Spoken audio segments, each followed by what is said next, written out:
Hi, Brazn Nation. This is the Brazn Azn podcast. I'm your co-host, Stella. And I'm your other co-host, Virginia Duan, also known as Mandarin Mama. I'm the entertainment editor for Mochi Magazine, which is the longest-running online Asian American women's magazine, a freelance writer, and an author. My books are on Amazon, and if you like stories about messy people, angst, found families, all set in the K-pop backdrop with sexy times, that's the book for you. Today we have a guest with us. Virginia, you want to introduce our guest, GKO? Okay. Play. All right. Since the release of his first album, Sonic Sanctum, in 2020, GKO has been pioneering what's possible with the piano. Critics describe his playing as performing wizardry, flowing yet bright, lively and heroic, with moments of nostalgia, reverie, and reflection. He combines decades of classical training with a gift for improvisation to speak with a candor all his own. So everyone, please welcome GKO. Yay! Hey everyone, how's it going? We're so excited. We're so excited. Excited to be here. Yay. So Virginia, you met G on Clubhouse. And I'm going to let Virginia describe what it is that... I got dragged in by Korean women, and they introduced me to some Korean dude, Joe Park, shout out. So I met him through those rooms, and I think you were working at Caltech at the time? Yeah, I had a day job at Caltech. Yeah, and then, so there would be open mic nights, and he would play the guitar, and he would sing. He can sing, guys. And then he sometimes would play piano, and then he would take requests. And I think you do this, some version of this at some of your concerts, right? Yeah. He would take requests like, tell me a mood, tell me a genre, tell me a style, and then he'll play something. And it's really fun. So that's how we met. And then we met in person. And now I forced him to be my friend. Happy to be forced to be your friend. G, I read that a lot of your concerts are improv. Is that still true? Is that like what you're doing? Yeah, so I would say like all of my concerts are completely improvised. I basically, any song that I write that's kind of an original, I just have the main melody and kind of a basic structure. The structure is like beginning, middle, and end. It's like that kind of abstract. But I kind of just play how I feel. So no show's the same. Every time I play is different. And I'm a pretty lazy writer. I just kind of remember what the songs are in my head and I don't write it down. So to me, that's just a faster way to work. Because if you write down everything you compose, you're going to spend most of your time just notating. And so I just try to tell myself, I either try to remember it in my head or I'll take an iPhone recording. There have been instances where like I'll go to a show and then a fan requests a song that I haven't played in like 2 years and I don't remember what it sounds like. And then I'll have them play my own song on Spotify on their phone so I can listen to it. And I'm like, oh, okay, I don't remember how I did that, but let's try, you know? Yeah, everything's improvised, so anything can happen. And now what I do in the second half of my show is I ask people for a story or a mood and I kind of compose a live soundtrack for them in person. And sometimes people request crazy stuff. So anything can happen. But yeah, I improvise everything at all my shows. So yeah. I would think that would make me panic, but also freeing at the same time, right? I mean, when you're raised by an abusive Asian American family, your panic is kind of normal. So I just feel like it's a normal state of fight or flight. It's just kind of like breathing at that point. So it's not scary at all. I can't drink alcohol when I perform because I notice the quality of the improvisation goes down. Oh. So the panic is full sober, you know, like you experience that sober. You can't experience that with a nice couple glasses of a Manhattan or old fashioned. So it's like full panic, but actually it's not so bad compared to doing math homework at 5 years old at midnight. It's actually not that bad. So yeah, it's fine. Right, like the trauma changes your baseline for what's an acceptable level of stress in your body. So since we're talking about your concerts, how do you go about planning your tours and everything? Your tour kicks off in March, right, in the UK? Yeah, I have a new tour for the spring. It's called Color Studies, and it's the exploration of all the possible colors the piano can make. That's starting off in the UK. We're doing 4 cities there, and then we're going across the US. By across the US, I mean the West Coast, because the New York show It's coming, but not in the spring. I'm doing 4 cities in the UK, including London. And then on the West Coast, I'm doing Paso Robles, Newport Beach, Seattle. There's going to be a show in LA, but we don't know when it is because that's the life of an independent artist, the unknown. I'm an independent artist. I'm not signed by a talent manager or labels. I kind of book all my shows on my own or with volunteers. How I do that is, early days of touring, when I started doing music full-time 3 years ago, I had a lead sheet of 500 venues in the US. Oh, wow. And I cold called or emailed all of them. That was in the beginning. It was just grinding, like being a sales rep, but instead of for a pyramid scheme vitamin company, it was for my own music. So I felt a little bit better about myself, and I made the exact same amount of money. And yeah, it was great. Not really. My rejection rate was like 98%, but the 2% that stuck out, that's what mattered. So that's kind of similar to what I do now. What's really cool though is because it's been a few years and I'm really grateful for amazing supportive fans is now they reach out on Instagram mostly and they tell me they want me at their venue. It's super surreal. Or I'll find out about venues just in person. One of the craziest things was I was in line. It was very nerdy of me. I love Formula One, and I was in line to try to win a shoe at the F1 race in Vegas at Caesar's Palace, and I waited 3 fucking hours in this line. I did not get the shoe, by the way. Oh, no. I want to just tell everyone I was one person away because this motherfucker cut the line. And I don't know why I'm getting so angry. I'm not an angry person, but he cut the line. I waited 3 hours for the shoe. He cut the line. I was one person away. But anyways, while I was waiting in line, this guy was looking at the back of my head very intently. And I was like, what is going on? It's very creepy. And then he asked me, are you GKO? And I was like, yeah. Like, are you stalking me? He's like, I'm a fan. I'm like, no way. And he showed me he followed me on Spotify. And I was like, oh, dude, thank you. And he's like, I live in Paso Robles. You should play at this place called Libretto. Oh. And I've never heard of it. And I was like, okay, whatever, dude. And I checked it on Instagram. And it's actually this amazing jazz piano venue in Paso Robles. And they're like partnered with all the vineyards in Paso Robles. And so I reached out to them. I did my first show with them last year. It was super awesome. That fan came to the show. It was just super surreal. And what's even more crazy is the piano that they have. I played on that piano when I was 13. What? For the Chinese American fundraiser in LA. Chinese American Museum fundraisers. I'm like really grateful for those interactions. And that's kind of how I book my shows now. But obviously, it would be awesome if I had a management team behind me to do all the work. But when you're independent, you just kind of do it on your own and pray for the good graces of really awesome fans to help you out. So yeah, that was it. Yeah. That sounds so hard. So how do you prep for tour? Like, do you have certain things you have to have? Is there like... Oh, I'm basically just like BTS and Billie Eilish and Charlie Puth. I have a whole entourage. I gotta have my Dom Perignon in the green room ready to go.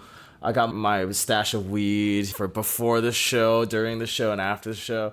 No, actually, I'm known in the industry as pretty straight. I guess preparing for tour, there's a couple things. Honestly, the easiest part is preparing for the playing part of the show. Since I improvise everything, I kind of just like run through the songs before the show. I don't practice too much anymore. When I was doing classical music, I was practicing 6 to 10 hours a day. Oh my gosh. And now sometimes I don't practice at all because I'm constantly playing music in my head. I can't turn it off. So my head's just music playing nonstop. Sometimes even when I'm in the car, I'll practice in my head. I'll just play piano in my head. So now that I can do that, I don't really need to physically practice. But I probably practice 2-3 days a week. And the practice can range from 20 minutes to, if I'm really inspired, I could sit and really play 6 hours straight.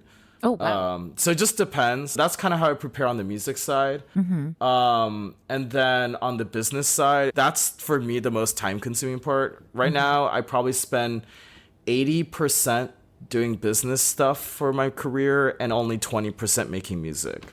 I wish it was the other way around, but Sure. that's what happens when you're independent. I'm doing emails to venues, setting up photography, doing Facebook ads. I'm running 20 Facebook ads and doing optimizations.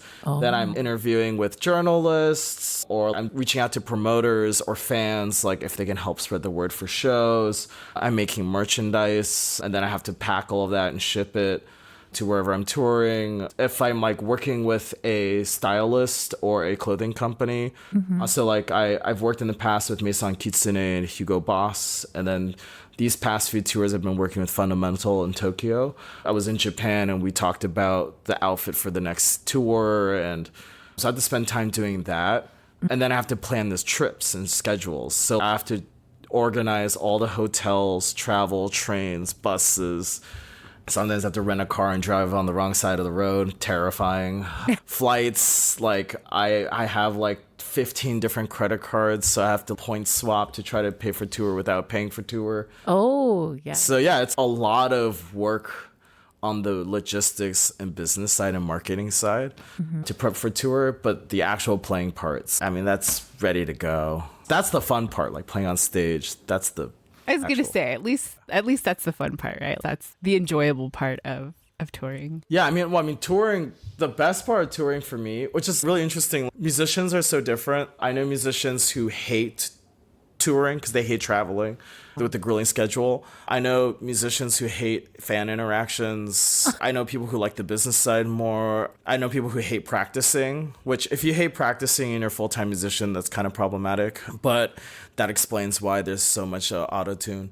For me, the best part of touring is playing on stage and meeting the fans that care enough about your music that they bought a ticket, and they could have gone to go see Jacob Collier at the O2, but they decided to come to your rinky-dink show, and they buy merch or they wear merch to your show. Or the best part's always hearing how your music moved people. And like, you can't, that's why we do this, right? I mean, obviously it's kind of selfish. Like, I am doing this because this is just what I believe in and how I want to express. But then when what you want to do selfishly for you to fulfill yourself as an artist impacts someone enough where it changes their lives. There's not many careers that let you do that. So I'm very grateful. Do I wish I had enough money to buy like a Ferrari? Yeah, of course. But that's material, right? It doesn't matter. So you discovered your ability to improv kind of magically, right? I read that it kind of came out of nowhere. You want to tell us about that? You know, it's like a movie and people say like that's kind of like bullshit. But I honestly have... You can put a polygraph hooked up to me. This is exactly how it happened. I don't know how it happened. It is like a movie. I'm not a religious person. I'm maybe agnostic. I was raised Christian. I will say the one thing that made me question, like maybe there is some higher being out there. To all the people who grew up playing classical music, when you study classical music, you basically just read very complicated sheet music and you try to replicate it. And at the end of the day, despite how amazing of an art it is, and I love classical music, you are still playing someone else's music. You're not playing necessarily your music. You're playing Beethoven or Chopin's music. And your job is to communicate that music in the most visceral way that you can, to be part of the human experiment of emotion and spirituality. That's kind of your job. But it's not you 100%. It's like 90% someone else. When you're a classical musician growing up, you kind of envy people who can play how they feel. Like you envy jazz musicians, or you envy blues players, or you even envy hip hop musicians who are just reacting and existing in how they feel at the moment. And that's something you envy, but you don't have that skill because you spent all your time perfecting your craft of playing things very perfectly and exact and at a very high level. So anyways, during COVID, we were all locked up. I kind of told myself I really want to be able to improvise because I've never been able to do it. And I just was like, I don't know how to do it. I was watching YouTube videos, but I was like, you can't think about theory when you play. It's too slow. And I'm like, this is going to take 20 years to figure out. And I was like, oh man, this sucks. And I don't know. One day, it was like March 2020, I woke up. And it's funny enough, this is at the same time I started therapy.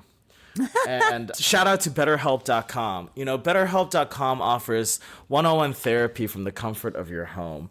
You can go to their website, go to BetterHelp.com/Conan to receive 20% off on your first therapy session. This is not an ad. It's not paid advertising. It's just something I hear on a Conan O'Brien podcast.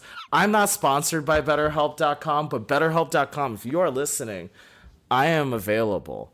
But anyways, so starting therapy, and I literally woke up one day in March in 2020, and I said, you know what? I think I'm just going to play whatever's in my head. I went to the piano, and I don't know what happened, but my brain and my heart and my ears and my fingers were all connected instantaneously. And I can just suddenly play whatever I wanted. And I was like, this is crazy. This doesn't happen. This is like a Disney movie. Or this is like some weird anime movie where he had no superpowers and then one day he did. And then his job was to go save the world. But of course he doesn't because he gets 7 seasons of animes from that. So then I asked my mom for requests, like request some old Chinese folk tunes that I've never learned the music for, but I've only listened to. And she would say all these Teresa Tang songs and I would just start playing them. And my mom's like, this is weird. And yeah, so that's kind of how I just got into improvising. It was just came suddenly. I don't really know how to teach it. A lot of fans, or I've given master classes at university about conservatories about improvisation or piano performance. And students will ask me, well, how did you improvise? And I can't tell them in a lesson like, you just do it. So I don't know how it happened. And to this day, it's a mystery. But for me, if that's evidence that there's a higher being who was really obsessed with the number 7, I don't know what happened, but I'm just grateful. I don't know how to explain it. Like, for me, improvising is just like, that's just what I hear. Or it just makes sense. If you explain theory, like if I'm playing an F chord, I'll maybe move an inversion up and then I'll go to the 4 and I'll move the bass down so that's a 5 of 5 and then maybe, like, I don't know. Like, that's how you can explain it through theory. But then really how I feel is just, it feels really uplifting. And this is what uplifting sounds like. And yeah. Is that different than playing songs by ear? Playing by ear is pretty hard. It is different. Playing by ear is you're listening to something and you're reacting after. For me, it's in real time. Oh. And that's why it's not like playing by ear. For example, when I play a cover of a song, I'm not listening to the song and then playing what I hear. What I'm actually doing is I'm internalizing the entire song into my body. And my body's just reacting to it as like if I'm playing the CD for the first time. I kind of see it as playing by ear is trying to reproduce what you're hearing.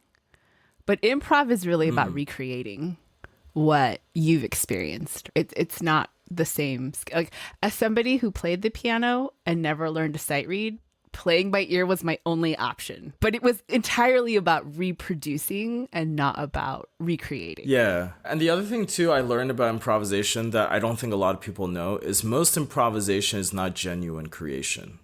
This is what I learned because then I realized this world is really small. Because I don't know how to play jazz, but I love listening to jazz. And my favorite artists, like in my top 5 favorite artists, 3 are jazz musicians. I play alto saxophone growing up, and I can play fake jazz. I would just sight read solos and played in big band and read the charts. But when I was trying to figure out, like, before I had my weird epiphany during COVID, I was on YouTube trying to figure out how do people improvise. And I learned very quickly that most people, when they improvise, they actually learn a very rudimentary system. It is very regimented. So there's a harmonic system that they follow. And then in terms of their solos, it's a lot of the time planned. And I didn't know this. So there's something called omnibooks where it's very complicated transcriptions of the best soloists in history in jazz. And you study them.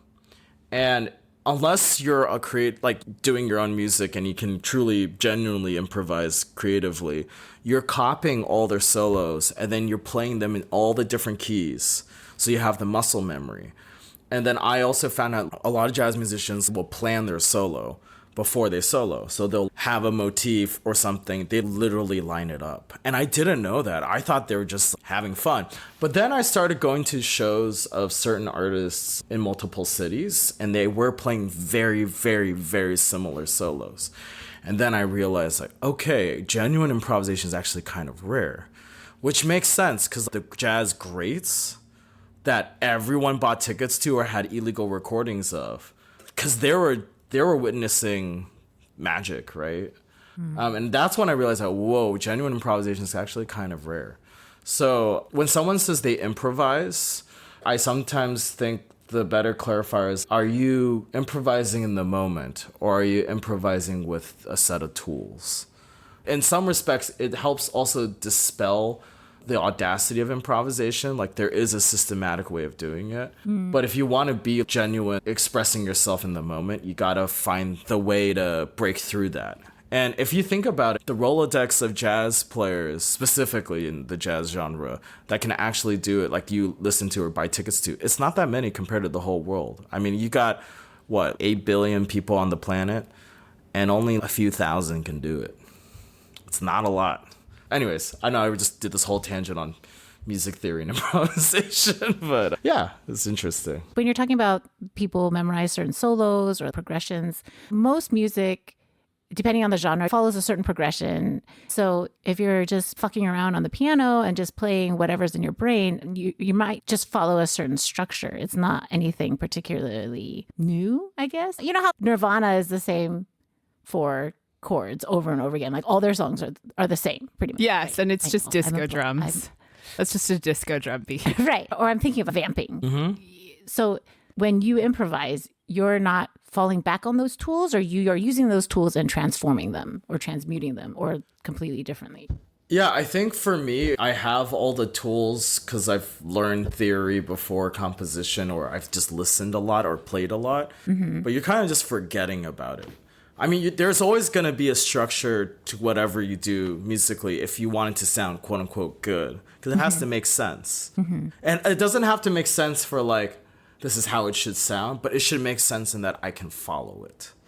And in that sense, yeah, there's going to be something you quote unquote rely on. But for me, and I think for musicians that I admire, they're not thinking about the structure at all.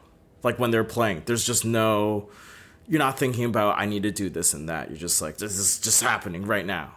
And that's the thing that separates that from the idea of structure. So to the audience, it may sound like there's a structure, but the experience you're having as an artist on stage, you're just playing how you feel.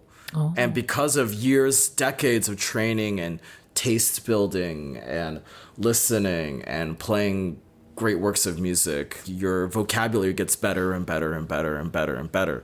And then you also get more adventurous because you're more confident. And then your improvisations get more wild, but also contained because you have such a sophisticated level of taste and technique that it doesn't matter what you do, you'll always go back to the thing. Like, you'll start from the beginning, you'll do something crazy in the middle, and you always go back to the end, and it'll make sense as a song.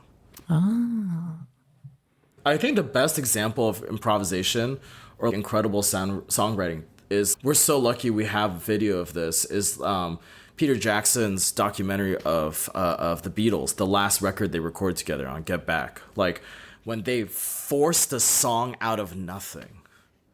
That's kind of the best way to describe it. Because they weren't writing down structure. They weren't like, okay, it has to have an A section, B section. There needs to be a pre-chorus. There needs to be a bridge. They didn't even write down the lyrics. They were just like, this feels right. And they forced the song through.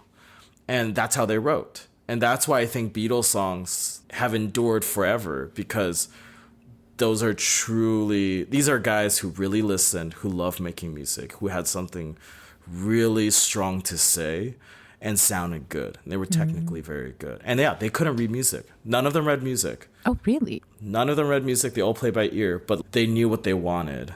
And they were so adamant on expressing it and to force the song through. So I think that's like a really good example of the process. Speaking of taste building, who are you listening to these days? Oh, okay. I'm kind of boring right now. Well, I kind of listen to everything. Who am I listening to? I mean, I always listen to Hiromi. Urahara Hiromi. She's like my favorite jazz pianist. She's such an icon, just a trailblazer in the piano world. Like my improvisational god. I hope to play 1% as good as she does. I've been listening to Jazzmatazz a lot, both volume 1 and 2. Great record from the East Coast. It's a hip hop jazz experimental record from the 90s. It's awesome. I was very lucky. I got an original pressing of it. I haven't played it on vinyl. I haven't played it yet because I'm too scared. Who else have I been listening to recently? Listening to a lot of Japanese music because I've been going to Japan a lot. There's this new band that my friend helped me discover. They're an old band, but they performed during his fashion show. It's called The Band Apart, and they're a rock funk fusion Japanese band, and just a good vibe. Like their music's so happy, and it's technically really impressive. It's like if you took 5 Juilliard kids and you told them you have to play Japanese funk music for the rest of your lives. It's like that level of execution, but it's a good vibe too. So yeah, The Band Apart. Who else am I listening to? I used to listen to a lot of top 40, but to be honest, recently it all kind of sounds the same. I think aside from Kendrick, I don't really listen to top 40 right now. But if there's any artist recommendations, I am open to it. But you need to listen to Right People, Wrong Place, RM's album from last year. Okay. Of course, we're getting a K-pop suggestion from Virginia. But it's not K-pop. It's not K-pop. It's because RM is a rapper and it's cool. I think you. I dig the visuals. Yeah. All right. Yeah, this is like the music I listen to. Yeah, I think you would like it, and I think you might like the documentary too. Ooh, Are you a fan of Thundercat? Blood on the Dance Floor? That's like the vibe of RM's album. Like just a little. There's like that feeling. I like Thundercat as a musician. His songs are like 50-50 for me. I honestly, I just don't like sometimes the way he processes his bass sound. I also don't like the way they engineer the drum machine. It's a music nerd thing. It just doesn't sound good to me. Nothing against the musician. I think it's just an artistic choice they made. And for me, it sounds like when you have, I don't know, sometimes when artists talk about their musical taste, you just sound like a sensitive asshole. But the truth is, when I don't like certain sounds, my body feels really uncomfortable. I can't control it. So a lot of music and pop culture critics like to talk about the death of the album or death of music as a long art form, which to me feels really alarmist. But on the other hand, I do feel there's a lot of disposability in music, like the fast fashion of music is also a thing, right? Mm-hmm. So what's your take on that conversation? Okay. I think there's like a couple of things that are happening. One is music now, like the opportunity to get your music out there is way more impressive now than any other time in history. It just is. Like you can post anything on social. That's how I got my start. I went viral on Clubhouse, this random app during COVID. And if it wasn't for that, I don't know. If it wasn't for that and my epiphany improvising and having gone through a lot of things that led me back into music, I would probably still be in tech or working some other day job. So I think one thing is music in terms of opportunities is the most it's ever been in human history to make it as an artist. What's amazing is you can find your audience now. How big is that audience? I don't know, but like you can find them with the power of social. So like that's crazy. I think because traveling now is so relatively cheaper than before, I had to go to Japan to do a label meeting and I could just go on a plane. I bought a $600 ticket round trip, right? That would be unimaginable even like 10 years ago. And so the accessibility to get your music out there, to meet people who support your music, to find opportunities is definitely amazing. What is happening, though, is, it's just the natural process of capitalism with technology and efficiency and money, is that the people who have controlled the industry for so long, they've figured out how to maximize all of the amazing things that technology in the world offers now with the availability of music to their advantage. Now that they've figured out how to efficiently monetize on streaming, they figured out how to get the most efficient use out of paid media. They figured out how to manage relationships with streaming platforms and brands to a level that's unprecedented too from history. Because of the amount of money that they have and control of the market, they can now cannibalize all of the opportunities. So, for example, I don't think a lot of people know this, but the artists you see on late night television, like when they perform, it used to be back in the day, everyone kind of had a say who could perform on a late night show. It would be the host, the producers, the writer's room, or agencies in LA that would propose artists. Or it could be, very famously, a lot of artists got their start with, they're just a local band and they're playing at the Whiskey A Go-Go.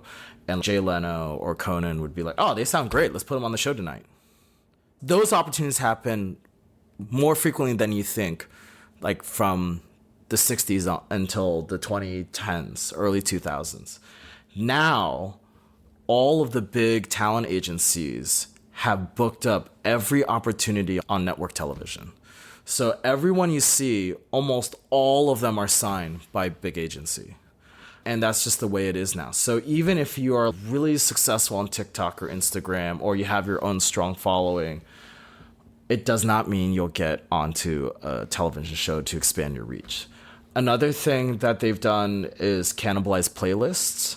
So every major label right now has control of almost every playlist that you listen to on every streaming platform. And they have a Rolodex of artists that they've negotiated with all the big tech companies that they have to go through on the playlist. So if you're an independent artist and you're trying to pitch your songs to a playlist, the probability of you getting on that playlist is already 1/1000%. The stars that break through, which is awesome for them, if they can break through, I'm like, dude, that's amazing. I wish I had that luck, but if you broke through, dude, congrats. It's just like an editor at Spotify or Apple Music was like, you know what? I decided to give this person a break. But 99.9999% of the time, it's a pre-negotiated deal with Universal, with Atlantic Records, with Sony. Another thing is because of COVID and the pandemic, and also the current administration, a lot of funding for the arts, specifically funding for developing talent. That means venues that support sizes of 15 people to 150 people, or educational programs that help artists get better from their craft, or scholarships or services that help ease living costs for artists to have time to write new songs and develop their community of supporters and fans. Those are all being eviscerated. I forgot what the National Independent Venue Association, I forgot the report was like something over 40% of venues have closed in the last 3 years. Oh my gosh. It's completely eviscerated. And now we're losing even more federal funding. And we lost the Kennedy arts. Center. It's the Trump Center. Oh yeah, Kennedy Center's gone. Ben Folds famously, publicly I saw resigned. that. Yeah, so that's what's happening right now in the music industry. And there's also a reason why you see a lot of top 40 artists now are just, a lot of them are quote unquote Nepo babies. If you do the homework, they all come from incredibly wealthy families that have deep industry connections, that put up a lot of capital up front for paid media spend or relationships with certain brands. And so you're, as an independent artist now you're fighting all of that. You're fighting all that noise. And so that's why it's hard. And going back to like fast music and fast fashion, going off of the capitalism movement, they've also started doing this with the music they produce. So it's not just the business side now. It's now how they weaponize songs to act like fast fashion. And so you would say the death of the album. An album used to be anywhere from 18 to 30 minutes, like 29 minutes. Now, basically, it's EP culture or singles. Mm-hmm. And the reason why they do that is because it costs less money to produce, but they make more money from plays. Also, pop music hasn't had a shift in the style, and I think over 16 years. This has also never happened, where pop music today sounds exactly the same as pop music 15 years ago. I think the reason why Gen Z has fallen into listening to eras music, like right now, pop music's top 40 is still top 40, but like the most popular playlists are all eras, like 90s and early 2000s are really, really popular playlists, like top 5 in the world. And the reason is because pop music then was different every 5 years. tastes changed, audiences grew, artists grew, and so you had different music. But now it all sounds the same because these companies are weaponizing songs to hit certain social media or marketing or profit targets as fast as possible. So songs have gotten shorter. The average song used to be 3 minutes and 35 seconds for radio play. Now it's about 2 minutes and 10 seconds. Like the habit of how you write in the studio has changed. I've been in recording sessions from indie artists all the way to like, I think in the room there was a collective 30 platinum records. I obviously don't have a platinum record. I was just lucky to be there. But the way they write music now is literally like, we have to write in less than 2 minutes and 10 seconds. You have a 4 to 8 bar intro. And then you would have one verse, a pre-chorus, a chorus, the pre-chorus again, the chorus, and you're done. And everyone writes the song at the exact same formula. And it's just crazy because 10 years ago or 15 years ago, you go into a studio, the label books the studio for like a week or two, and then you're just like, write whatever the fuck you want. And maybe 1 or 2 have to be hits, but it's more of like, let's just see what happens. And that part of music making is also kind of dead. And then you have Gen Z and Gen Alpha who are growing up in an era where they're not obsessing over music because of records or collecting it or listening to new things.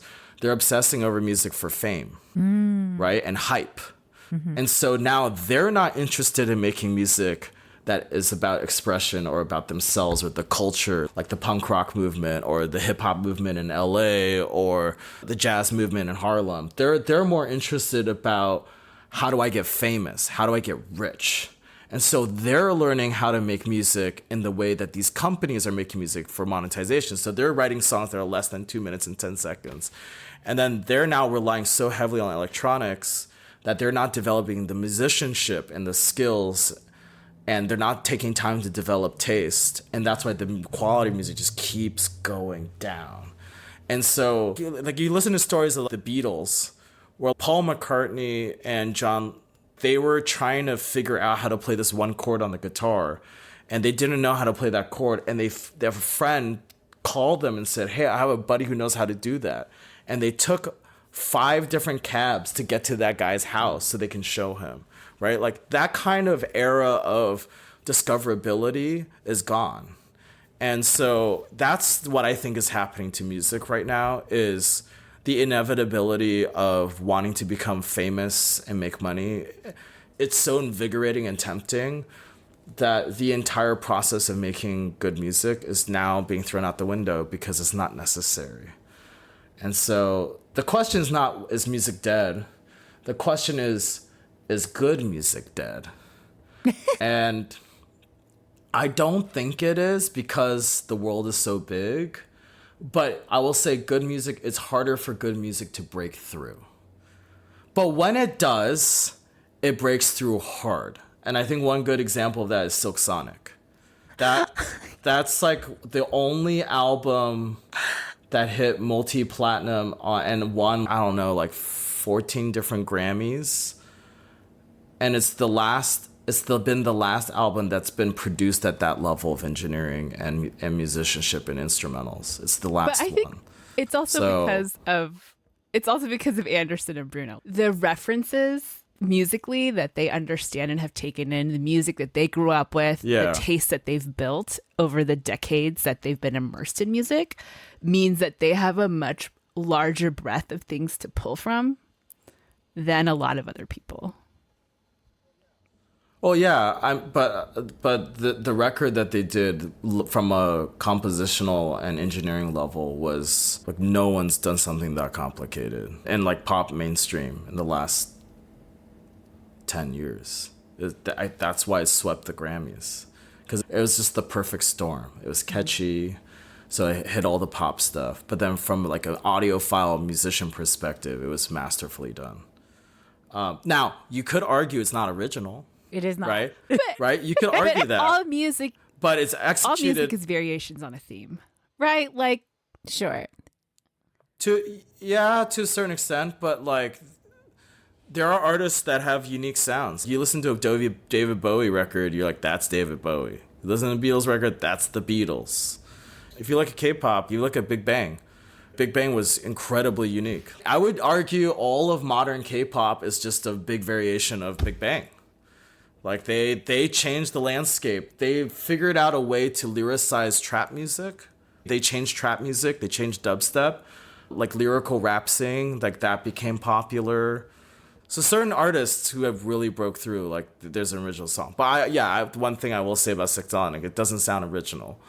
But there's just been no other record that's been produced with that kind of level and meticulousness. It just hasn't happened. And it's because, in other ways, like Bruno Mars and Anderson .Paak have the luxury to do it. And they had a marketing reach enough where, like, I would say more Bruno Mars than Anderson .Paak. Yeah. Right. That, like, Bruno Mars was already, he did the halftime show at the Super Bowl, right? Like, he's already big.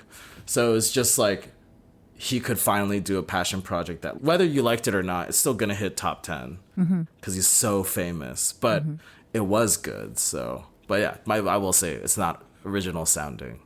But yeah. I guess this Anyways. is where I get canceled and I'm like, I hate What? Silk Sonics. Well, you don't like disco. You don't like disco. You It's don't true. Like, yeah. I you don't know. like Oh, this- that makes sense. That makes sense. I cannot stand it. Okay, I wanted to ask you, we talk a lot on this podcast about how we don't always relate to common narratives about Asian American experiences. And would you say this is relatable for you as well? Oh, totally. I think my upbringing is somewhat relatable. Like the immigrant family put all the pressure on you, first generation thing. But I never fit into the typical Asian American mold, despite having done all the Asian American things. I got good grades at school. I went to Harvard. I worked in the family business for a little bit. But I never felt like I belonged. I think I always had a unique view of the world. I was always very open to speak my mind, as if you couldn't tell on this podcast already. And our culture, especially as someone who have Taiwanese Chinese heritage, is to be very pious. We're a Confucian culture. We're from a culture where 98% of society were farmers and 2% were controlled by the noble class and the emperor, and you just did what you were told. And what's so unique about the Asian American diaspora is that we're in a modern era where we don't have to follow that. And mind you, this is the first time it's happened in over 4,000 years. So we're living in an unknown era, especially as an Asian American. And so, yeah, I don't find my story to be relatable at all to the cookie cutter version of whatever the model minority of our culture is projected on in pop culture. We have the freedom to choose not to be. And everything I've gravitated towards growing up, whether it's music or like reading Giant Robot or skateboarding or listening to punk rock or, my mom had no idea I listened to hip hop all the time. I don't see myself relating to the guy who works for Facebook and has a Tesla and has a corgi with his girlfriend who goes to boba shops on the weekend. But the thing is, I live in the experience of I can choose who I want to be. And I'm susceptible to be observant and accept what is new and different and try it out at least. Except cocaine. Never done hard drugs, so haven't tried that. Don't plan to, but So I listened to your EP Nomad in the Sky because Oh, thank you. because it's like Chopin, Studio Ghibli, jazz, anime. I was like, oh my God, these are all the things that I love. So Virginia and I have talked before on the podcast about how we've evolved and changed a lot over the course of our lifetimes. And we feel like we're always in the process of becoming. I think we're honestly a lot happier now with who we are today than who we thought we were in the past or who we were in the past. So I guess my question is, how do you feel about who you've become and who you're becoming? Wow. I like who I am now. Of course, people might think that's crazy listening to this. They're like, you're very problematic. But no, I've been to therapy for 5 years now. I feel like I'm very comfortable in my skin. I've kind of mostly accepted my past. I used to be a pretty angry person. I feel like I played into the stereotype of an angry Asian person. And it's like, quote unquote, justified. I mean, when you grow up and you're dealing with identity and difficult parents and needing to achieve it beyond everyone and racism and classism and all that fun stuff, whoop-de-doo. But now I've just kind of accepted more of what the world is and focus more of what I'm doing. I'm happy that I took the advice of my therapist and people I found to really care about me to like tighten up my friend group. I found a really good support system. And now I find myself, when I'm spending time with people I enjoy sharing my life and energy with. Mm-hmm. So, yeah, I'm very happy of where I am now. I'm excited for where it goes in the future. If you ask me like 5 years ago, could I see myself being here? I would be like, there's no way. I wouldn't think I would be happy doing music full time. I would have never imagined myself in this position. I always thought I was going to be in some tech startup, married, with a corgi, going to boba shops on weekends. Now I'm happily dating, but I'm still in an apartment, making musician salary, and going to bars on the weekends. So a little different. Well, before we close out, I just want listeners to know that I really wanted him on the podcast because I super admired the fact that he wanted to pursue music, was in a super stable, great job. Maybe you didn't feel great in it, but on paper, it was great. He worked for, and then prior to that, you did Giant Robot. You just know a lot of people. You have a lot of expertise. You're really good at a lot of things. But then I think G is one of the few people I know who said, you know what? I don't like the way my life is going right now, and I'm going to take a big risk. And then you pursued music, and then now you're touring like the UK. We met online January-ish 2021, right? Yeah. And just in the 4-year span, you went from like super unhappy about your job to doing shit you want to do. And I just think it's so cool and so admirable. Because as someone who is also often angry and unhappy about the way my life turns out, I'm glad someone is doing what they want to do. It sounds so cliche, like, oh, he's so brave. But he's so brave. Can you imagine just throwing away your comfort and pursuing something that statistically it doesn't have great odds, especially as an Asian person? I think you're so fucking cool. And I'm just really happy that you had time to hang out on our chaotic little podcast.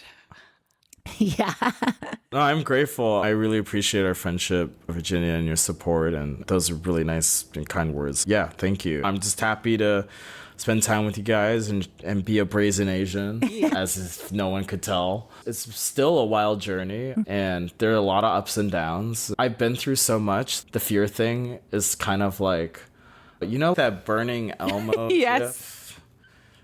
That's kind of my spirit animal. And when I wanted to pursue music, I was like, whatever, let's see what happens. And yeah, sometimes I miss the comfort of stability, of course. Like, I have to pay for health insurance out of my pocket. It's like paying for a car. It's crazy. So no, there are risks, right? Like, those risks are real. But I appreciate you acknowledging whether it's stupidity or bravery. I'm very grateful. So no, thank you. Both. Oh, yes, both. Yeah. So, G, where can people find you on the web? Yeah, so you can just Google me, GKO Piano, or you can follow me on all of the socials. I'm just at GKO Piano. That's at GKO Piano. I'm on Spotify, Apple Music, Deezer, Audio Mac, Amazon Music, YouTube Music. God, there's so many of them. Tidal. We almost forgot about Tidal. I'll be touring in the UK at Eastleigh, London, Yarm, and Hull. And then in the US, Orange County, Seattle, and Paso Robles. So if you want to come to a show, say hi. Please do. I will give you a high five. And if you buy merch, I'll give you 2 high fives. So, Hey. yeah. Thank you so much. All right. Well, Brazn Asians, thank you for joining us for this episode. We're so glad that we could have GKO on here. I was your co-host, Stella. And I was your co-host, Virginia. And I was your guest, GKO.